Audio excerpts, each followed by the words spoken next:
केल जानबूझकर बाथरूम के दरवाजे को खोल देती है ताकि वो अपने टीचर को बिना कपड़ों के देख सके। क्रिस जो कि केल का इंग्लिश टीचर होने के साथ साथ उसका स्टेप फादर भी होने जा रहा था, पर फिर भी केल की गंदी नजर उसी के ऊपर ही टिकी हुई थी। वो उसकी मर्दांगी से इतनी प्रभावित हो गई थी कि वो हर रात उसी के बारे में ही फैंटासाइज करने लगती थी। क्रिस की बीवी कई साल पहले ही घर छोड़कर चली गई थी, इसीलिए क्रिस अपनी 17 साल की बेटी के साथ रहता था। एक दिन उसका ट्रांसफर दूसरे शहर के एक स्कूल में होता है, जहाँ पर वो अपनी बेटी रैली को भी एडमिशन करवा देता है। उसी स्कूल में केल और त्रिशा नाम की और दो बदमाश लड़कियां भी पढ़ती थी, जिनमें से त्रिशा को फोटोग्राफी करने का बहुत शौक था। वो दोनों ही क्रिस को पहली नजर में देखते ही उसके ऊपर अट्रैक्ट हो जाती है। यहाँ पर हमें उन दोनों की बातों से और नेचर को देखकर पता चलता है कि वो दोनों ही बहुत ही गंदी किस्म की लड़कियां हैं और अपनी फिजिकल नीड को पूरा करने के लिए वो दोनों किसी भी हद तक जा सकती है। उन दोनों के बीच आपस में नहीं बनती थी, पर फिर भी वो दोनों अपने नए टीचर क्रिस के बारे में बहुत गंदी गंदी बातें करती है। खैर, पहले दिन के क्लास में क्रिस उन सभी बच्चों को उनकी फेवरेट गाने की प्लेलिस्ट के बारे में पूछता है, जिसमें त्रिशा का जो प्लेलिस्ट था वो क्रिस को सबसे ज्यादा पसंद आता है, क्योंकि वो प्लेलिस्ट क्रिस का भी फेवरेट प्लेलिस्ट था।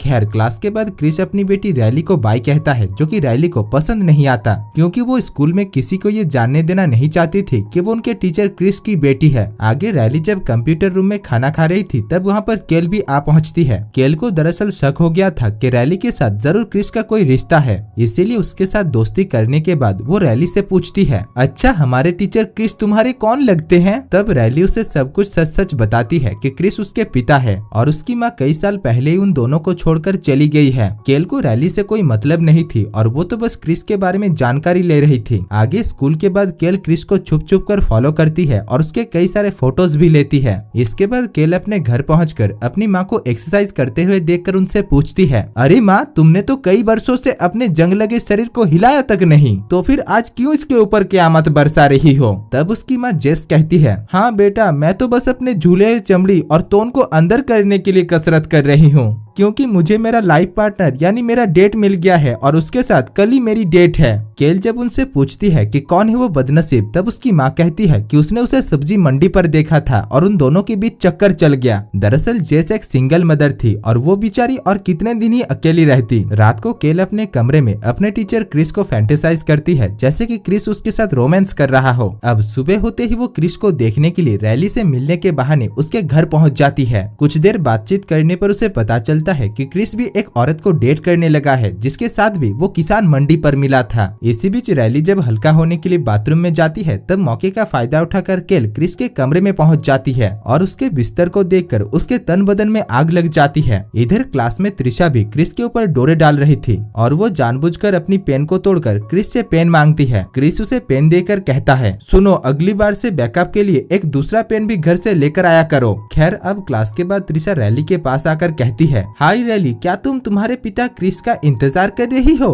जिसमें रैली कहती है, लेकिन तुम्हें कैसे पता चला क्रिस मेरे पिता है? तब त्रिशा कहती है, क्यों नहीं पता चलेगा, तुम तो टीचर क्रिस के साथ ही हर रोज घर जाती हो। इधर उन दोनों को वार्तालाप करते हुए दूर से केल भी देख रही थी और वो अंदर ही अंदर जल रही थी। त्रिशा के जाते ही केल रैली के ऊपर टूट पड़ती है और उससे कहती है, रैली, तुम क्यों उसके साथ बात करती हो? तुम्हें पता नहीं है वो इस स्कूल की सबसे गंदी लड़की है। एक बार तो उसने हमारे स्कूल के हिस्ट्री टीचर को ही अपने चपेट में ले लिया था और अब वो तुम्हारे पिता को भी फंसाना चाहती है। देखना, वो तुम्हारे पिता को इस्तीफा देकर ही छोड़ेगी। जो कहकर वो त्रिशा के बारे में रैली की कान भारी कर देती है। घर पर पहुंचकर वो अपनी माँ को फिर से डेट के लिए तैयार होते हुए देखती है। तभी कोई दरवाजे में बेल बजाता है और केल जाकर जब दरवाजे को चेक करती है, तब उसके होश उड़ जाते हैं, क्योंकि उसकी माँ उसके टीचर को ही डेट कर रही थी, यानी क्रिस उसका स्टेप फादर होने जा रहा था। केल को अपनी माँ की ये हरकत बर्दाश्त नहीं हो रही थी और वो उन दोनों को डेट पर जाने देना नहीं चाहती थी। इसीलिए वो जानबूझकर क्रिस के ऊपर पानी गिरा देती है ताकि क्रिस उसकी माँ के साथ डेट पर ना जा सके। होता भी ठीक ऐसा ही, कपड़े भीग जाने की वजह से उनका डेट कैंसिल हो जाता है और वो दोनों घर पर ही पार्टी करते हैं। केल को क्रिस और अपनी माँ की करीबी बर्दाश्त नहीं हो रही थी, इसीलिए वो उन दोनों के बीच में टांग अड़ाती है और क्रिस को गंदे तरीके से टच भी करती है। अगली सुबह क्रिस जब नहा रहा था, तब केल जानबूझकर बाथरूम के दरवाजे को खोलती है और क्रिस को बिना कपड़ों के देख लेती है। खैर, शाम को रैली केल से मिलने के लिए आती है, क्योंकि क्योंकि उसे पता चल गया था कि केल ने उससे झूठ कहा था और हिस्ट्री टीचर के साथ त्रिशा की नहीं बल्कि केल की ही चक्कर चल रही थी।